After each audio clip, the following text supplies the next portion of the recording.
ছাত্ৰ-ছাত্ৰীসকল মই মৌচুমী তোমালোক সকলোকে জনাক মৌচুমী কো ক্লাছলৈ স্বাগতম জনাইছোঁ। আজিৰ ভিডিঅ'টোত আমি আলোচনা কৰিবলৈ লৈছোঁ BA second semester economics major Guwahati ইউনিভাৰ্চিটিৰ চিলেবাছখনৰ সম্পৰ্কে আমি আলোচনা কৰিম। কি পঢ়িব লাগিব, কেইটা ইউনিট আছে, এই গোটেইখিনি বিষয়বস্তু আলোচনা কৰিম। আৰু চিলেবাছৰ ভিডিঅ'টো চোৱাটো বহুত বেছি ইম্পৰ্টেণ্ট হয়, কাৰণ চিলেবাছটো যেতিয়া আমাৰ কনচেপ্টটো ক্লিয়াৰ হৈ থাকে, ডেট মিনছ আমি কি পঢ়িব লাগিব, ক'ৰ পৰা পঢ়িব লাগিব, আমি কোনখিনি ইউনিট কেনেধৰণে পঢ়িব লাগিব, এই আইডিয়াটো যেতিয়া আমাৰ থাকে তেতিয়াহ'লে আমাৰ গোটেই অভাৰঅল ছেমিষ্টাৰটো খুব ধুনীয়াকৈ পাৰ হৈ যায়। মই আশা কৰোঁ এনেধৰণৰ চিলেবাছৰ ভিডিঅ'বিলাকে তোমালোকক যথেষ্ট উপকৃত কৰিব।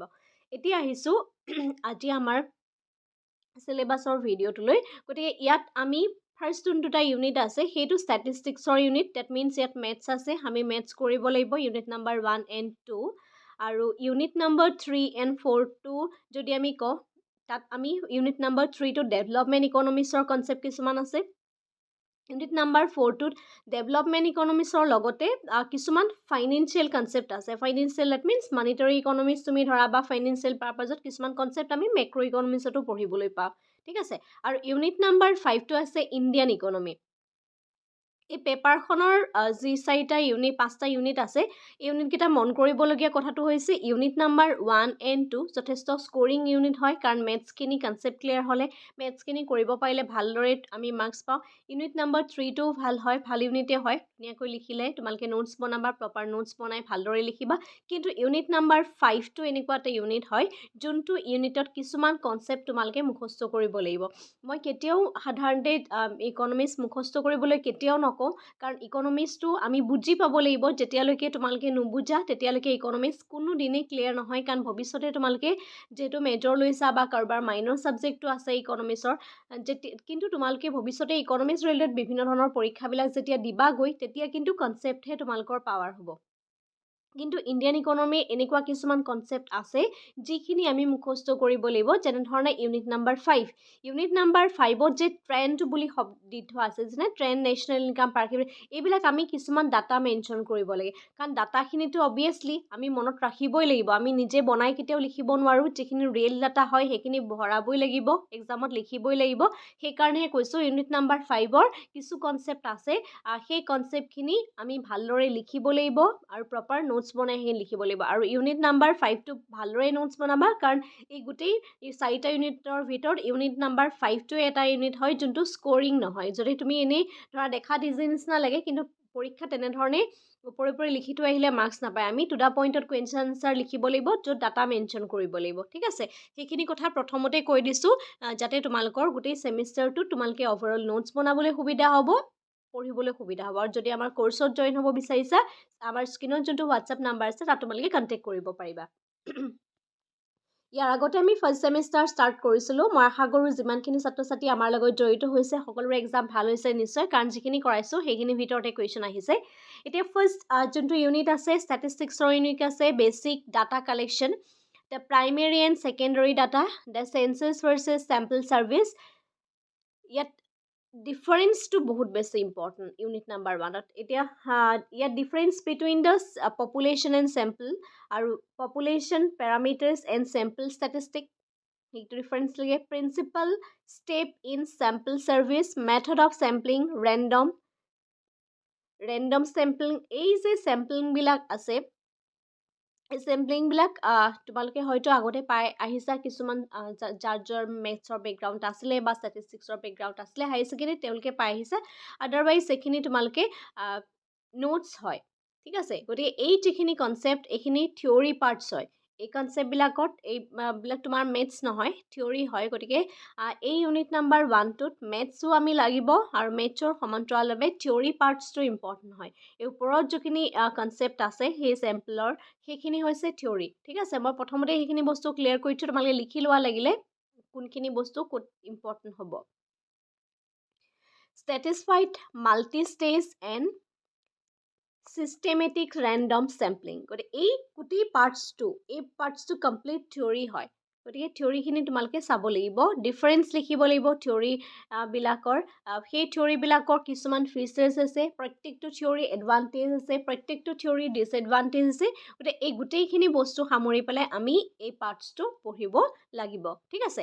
এই ছেইম ইউনিটৰ সেকেন্ড যোনটো পাৰ্ট আছে সেই সেকেন্ড পাৰ্টটো কিন্তু আমি মেথছখিনি কৰিব লাগিব ডেট মিনছ ষ্টেটিষ্টিক্স আছে মেজৰ্ছ অফ চেণ্ট্ৰেল টেণ্ডেঞ্চি ইয়াত আমি মেইন পঢ়িব লাগিব এৰ্থমেটিক মিন simple and weighted geometric mean and harmonic mean and median and mode mean median mode মিনকো আমি আকৌ এটা ভাগত ভাগ কৰিছোঁ সেইটো হৈছে arithmetic mean ইয়াৰ অন্যটা হৈছে geometric mean আৰু অন্যটা হৈছে harmonic mean এই তিনিটা প্ৰকাৰৰ mean পঢ়িব লাগিব আৰু median আৰু mode টো সেপাৰেটকৈ পঢ়িব লাগিব সেই three types of central tendency আমি পঢ়িব লাগিব নেক্সট আমি আৰু এটা কনচেপ্ট ইয়াত পঢ়িব লাগিব যোনটো মেথছৰে হয় এইটো range quarter deviation, mean deviation and standard deviation and variance এইখিনি হৈছে মেথছৰ ষ্টেটিষ্টিক্সৰ পাৰ্ট য'ত আমি অংক কৰিব লাগিব ঠিক আছে আৰু এইটো কথা কওঁ যে এই যিটো পাৰ্ট হয় এই ছেকেণ্ড পাৰ্টটোত সেই ছেকেণ্ড পাৰ্টটোত তোমালোকে মেথছ যদিও কৰিব লাগিব কিন্তু প্ৰত্যেকটো মেথছৰ বেলেগ বেলেগ ফৰ্মুলা আছে গতিকে তোমালোকে এটা পেজত সেই ফৰ্মুলাখিনি লিখি ল'বা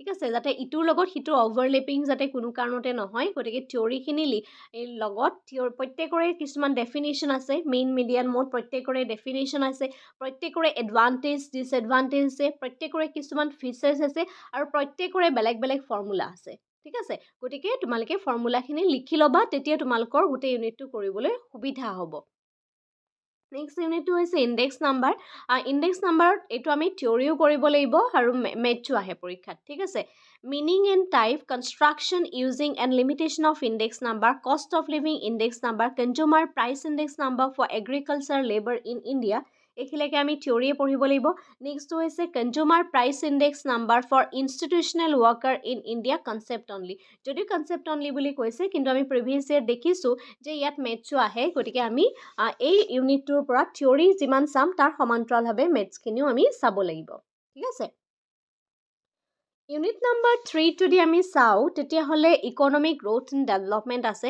পাৰ capita income that means PCI as a measures of economic development next আছে international comparison of PCI that means per capita income and role of purchasing power parity PPP human development index HDI concept of sustainable development এই গোটেইখিনি concept আমাৰ development ইকনমিক্সৰ হয় গতিকে এই প্ৰত্যেকটো concept আমি এনেধৰণে চাব লাগিব per capita income as a measures of economic development it is a traditional measure okay ইয়াত দুটা মেজাৰ আছে ট্ৰেডিশ্যনেল মেজাৰ আছে মডাৰ্ণ মেজাৰো আছে যদি আমি মডাৰ্ণ যদি চাওঁ তেতিয়াহ'লে হিউমেন ডেভেলপমেণ্ট ইণ্ডেক্স সেইটো চাওঁ তাৰ ৰেংকবিলাক চাব লাগিব মডাৰ্ণ মেজাৰ আৰু per capita income as a measures of economic development বুলি যদি কওঁ সেই কনচেপ্টটোত আমি as a measures of economic development আমি মানিব পাৰোঁ নে নোৱাৰোঁ তাৰ এডভান্টেজ আছে তাৰ ডিছএডভান্টেজ আছে তেনেধৰণেহে তোমালোকে নোটছটো বনাব লাগিব ঠিক আছে আৰু লগতে ছাষ্টেইনেবল ডেভেলপমেণ্টৰ আমি জানো 17টা গ'ল আছে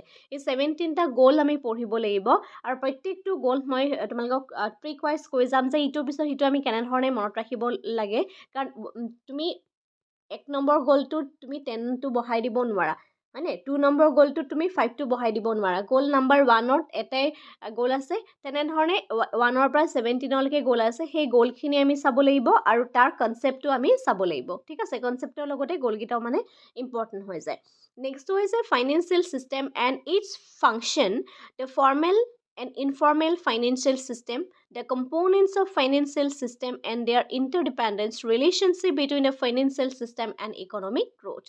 যদি ইউনিটটো সৰু নিচিনা লাগিছে কিন্তু এই ইউনিটটোৰ পৰা আমাৰ লং কুৱেশ্যন আমি দেখিবলৈ পাওঁ অবভিয়াছলি পাম গতিকে ইয়াত খুব ধুনীয়াকৈ আমি তোমালোকে নোটছ বনাই ধুনীয়াকৈ কনচেপ্টটো বুজি ল'ব লাগিব এইবিলাক মুখস্থ কৰিবলগীয়া কনচেপ্ট নহয় কিন্তু আমি বস্তুখিনি বুজিব লাগিব যাতে কুৱেশ্যনটোৱে কি ডিমাণ্ড কৰিছে সেই অনুপাতে তোমালোকে তাৰ কুৱেশ্যন আনচাৰ প্ৰেজেণ্ট কৰিব লাগিব আৰু মই এটাই ছাজেষ্ট কৰিম যে তোমালোকে এজ এ এই কনচেপ্টবিলাক যেতিয়া লিখিবা এটা পেৰাগ্ৰাফ হিচাপে নিলিখি পইণ্ট ৱাইজ যদি আমি কনচেপ্টবোৰ লিখোঁ তেতিয়া মাৰ্ক পাবলৈ ভাল হয় আৰু যিহেতু আমাৰ সময় কম পৰীক্ষাত লিমিটেড টাইম থাকে ন সেই লিমিটেড টাইমৰ ভিতৰত আমাৰ গোটেই কুৱেশ্যন পেপাৰখন কমপ্লিটো কৰি থৈ আহিব পাৰোঁ যাতে আমি কমকেই লিখোঁ লাগে টু দ্য পইণ্টত আনচাৰ লিখিম ভাল মাৰ্কছ পাম ঠিক আছে নেক্সটটো হৈছে basic features of Indian economy important unit হয় trend of national and per capita income sector wise composition of GDP basic demographic features age sex composition density urbanisation labour force and work force and participation rate unemployment occupation pattern and demographic dividend